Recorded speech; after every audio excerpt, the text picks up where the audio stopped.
Hello, Grimm here with a mini impromptu video as I neatify my room because that's the way I get ready, quote, slash procrastinate actually getting to work.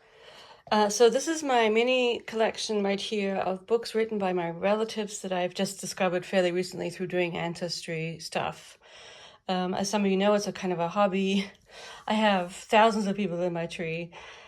But these are sort of fairly close relatives. I mean, you'll see. So the first one is, she's a really interesting lady. This is an actual copy of the book from the time period. I didn't get a reprint. This it didn't cost that much money. I got it back on eBay. I think it's from 18 something. And she was a botanist and loaned by Theodore White. I don't know who that is. Interesting. So let's see when it was written. Louisa Lane Clark, my relative. I'll tell you who she was. And it was written, this is from, I don't know, 18 something. Sorry. Common seaweeds, it's definitely a page turner, not. But it is interesting, and I'm becoming more interested in biological stuff, including seaweeds, which are fascinating entities. Authors of Objects of the Microscope. So what Louisa Lane Clark was a seaweed lady, sort of a 19th century botany lady, and also a sort of popularizer of the microscope. And so the history of the microscope, she dabbles in those areas. And she was quite successful. She wrote other things. I don't know, I have another one by her on here. And so her relation to me is, so my sister is Louisa, named after her, and her sister was Charlotte Lane. Charlotte is my great-great-grandmother. So she's my great-great-aunt, Louisa Lane Clark, and they're all from Guernsey. Guernsey in the Channel Islands. That's where they grew up. That's where they lived most of their lives. Actually, Charlotte moved to Cheltenham in England. And Charlotte, my great-great-grandmother, married my favorite first name in my tree, Philpotts Taylor. And then the line comes down to my great-grandfather, who married Magdalena, who was a whole big quasi-scandalous thing, perhaps.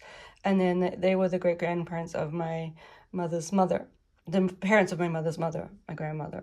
So Louisa Lane Clark is actually someone who is quite established. She's on the internet. You can find out quite a bit about her, and the book itself is just really kind of, I haven't read all of it, but I have sort of read in it, and it is actually quite entertaining. I should really sit down and maybe read the whole thing because of her style. It's very, very Victorian, sometimes rather outdatedly so, perhaps. And it does have plates in the back. They're not as impressive as you might think, but they're the diagrams of the actual seaweeds. So isn't this a great relative to have, someone who is an actual 19th century person who wrote on this stuff? So that's my first one. The second one I found out recently. So Judith Grant was a novel, was written by Jeannie Lockett. Jeannie. Now she's quite closely related to me because she's the mother of my great-grandfather, who's the father of my grandfather, Alan Lockett, who was killed by Germans on Crete. So she's my great-great-grandmother. So great-great-aunt, great-great-grandmother from the other side, from going to the paternal, from my mother's grandfather. It's all through my mother, all of these.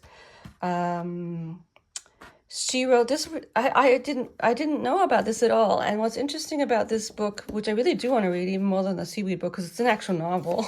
It's about a 19th century lady who ran away from her abusive spouse.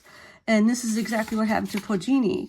I think Mr. Lockett was the spouse who she ran away from. It says volume 3. What does that mean? That there's other volumes that I don't have?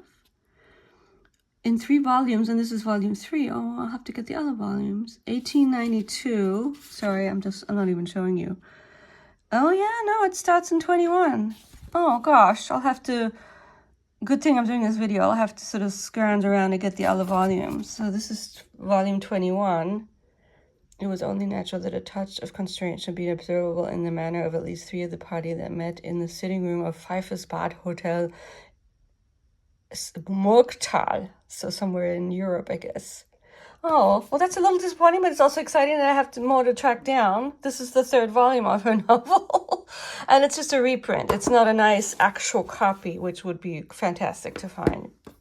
We'll see.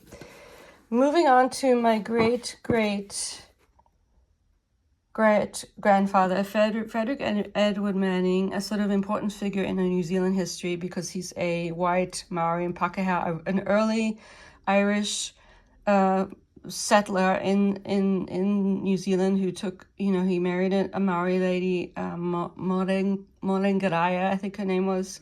So he's the father of my great-grandmother, or great-great-grandmother, who married...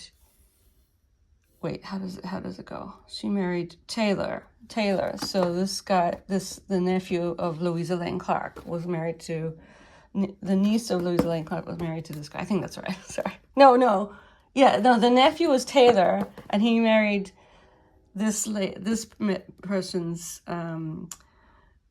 daughter-in-law, because the son was my great-great-grandfather. Anyway, so A Tale of Good Times, Old New Zealand. I've read in and around this book. It's also kind of old-timey, and he tells a good tale, but it's sort of grandstanding, I'm the greatest type stuff. But it's his first meeting with Maoris, and how he was able to sort of like bargain with them and become a kind of a respectable friend to a certain point. And then what happens with that, there are other books, secondary literature makes it clear that he kind of strangely turned on them and decided he didn't like them. And we're not exactly sure what all happened. Maybe it was even... I don't know. I don't know that much about him, but he's all over the internet, and I don't know if I could get... Actually, I think I have a better copy of this, better as in real, like a book, not just a reprint. I'm looking at my shelves. I don't know where it is, maybe somewhere else. So yeah, that's another one that I definitely should read. So back to Jeannie, I didn't tell you much about it. So I know that she lived in this town called Bathurst in New South Wales, which is... If you know Australia, it's towards the Blue Mountains area, the beautiful mountains there, in the more interior, away from the coast of New South Wales, so where Sydney is. So that would be west.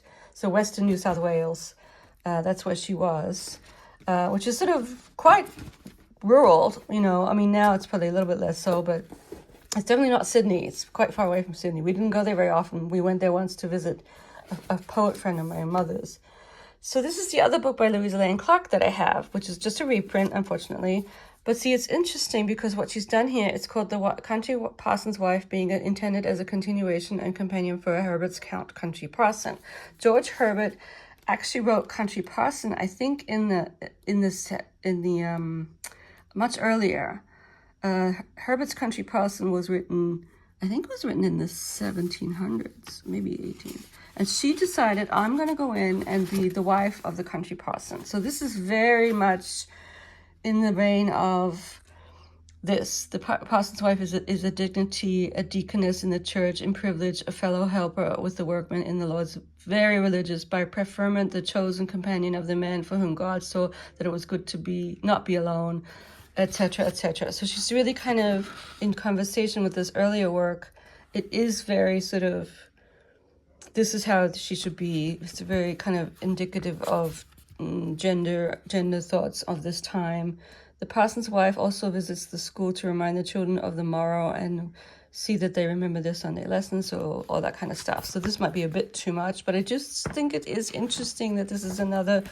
And it reminds me of what's also fascinating about her is connected to the next work, which is by her daughter, another weird, huge reprint. So Theodora, I have no clue what the M stands for. It's been around for a while. Theodora, probably Louisa Lane, and then she married... she married Clark. She was a Lane and she married Clark. And then she was a Lane Clark, and then she married Teeling, an Irish man, and became super Catholic, to the point where she writes this book that it starts off in Rome, because they spent quite a bit of time in Rome. I think her husband, Balthazar, was a zoave of the Pope, so kind of like in his army, I guess, and a papal zoave. And so she converted to Catholicism quite early on, because, Louisa was, straight up Protestant.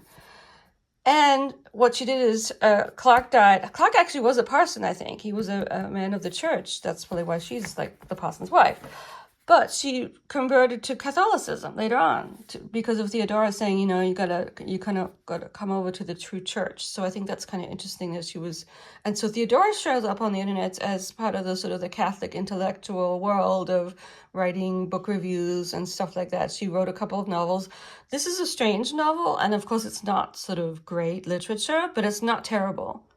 It's a strange novel about these two children who have to work, they're very poor, and then they kind of get carted away back to England, but it's kind of like a scam, but all things work out in the end. It's interesting, like it's sort of not literature, but it's sort of unknown literature that you read, and it's not terrible. She's not a terrible writer, but she's also not very good. It's not Dickens, let's put it that way. And this was written in the 19th century, 1879. With a quote by someone called Jean Ingelow. So very sort of, it's reprinted from Oxford, the Booleana. So anyway, that's my little chat of course the big one is my mother. I should do a whole video about her, but I'll just be honest, there's psychological reasons why I have a hard time talking about her works. It just, I don't know why. It's just, as my therapist said when I was in therapy, said, well, whenever you read her stuff, you're rereading her life. And not to say that her life was bad, but it wasn't easy. And that's probably why. I really wish I could read her works and just not know who she was. And then I'm sure I would enjoy them more. And it's not to say that I don't enjoy them, but it's as if you're very close to someone and you're reading and you have that kind of very close relationship, I don't know what it does. It just means that I cannot read them without remembering things, what she said about it. Like every time I read her work, I relive the life. And since it wasn't always, and I'm someone who focuses on the negative too much, that's another thing I should probably be in therapy for.